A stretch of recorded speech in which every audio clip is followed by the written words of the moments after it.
Zana Filla, kapitulli 26.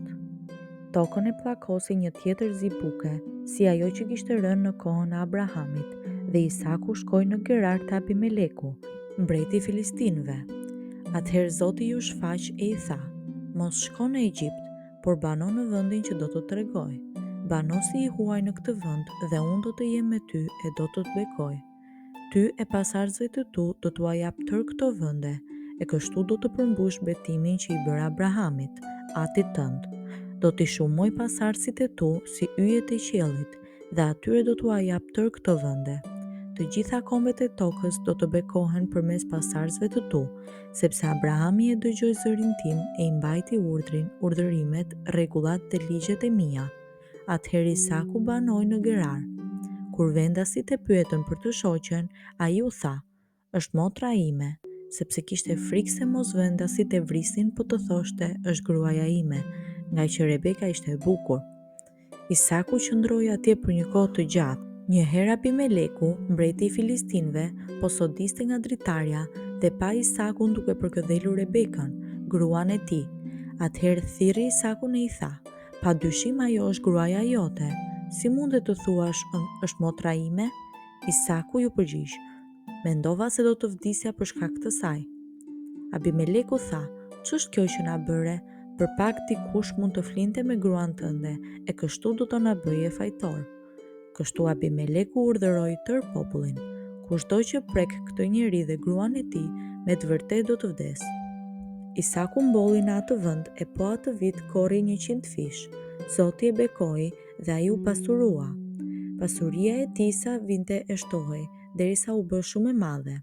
Ai pati dhen, qe e shumë shërbëtor.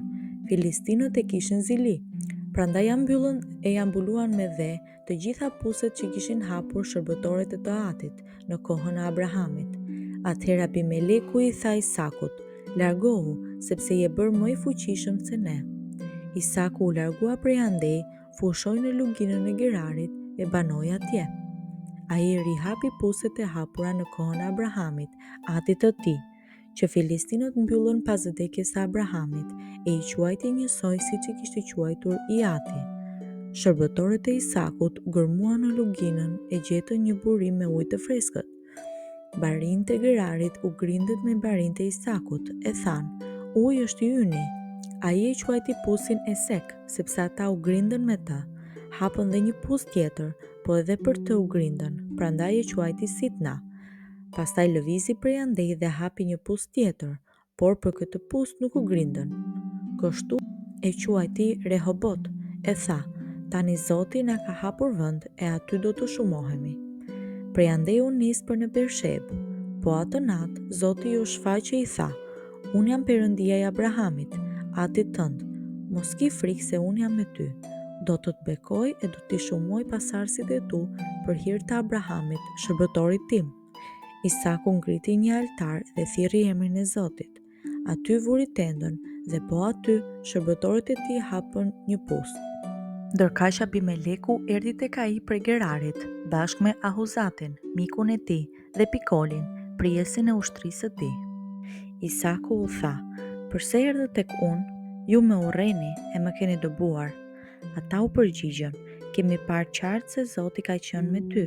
Atëherë tham të bëjmë një betim mes dy palëve, mes nesh dhe teje, e le të lidhim një beslidhje me ty, që të mos na bësh ndonjë gjë të lig, ashtu si edhe ne nuk të prekëm.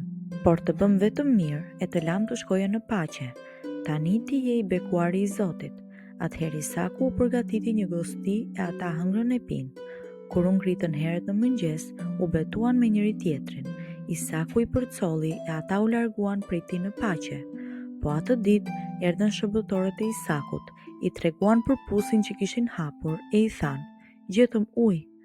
Kështu ai e quajti Sheb, prandaj qyteti quhet Bersheb deri më sot. Esau ishte 40 vjeç kur mori për grua Juditën, bijën e Ber Hititit, dhe Basematën, bijën e Elon Hititit.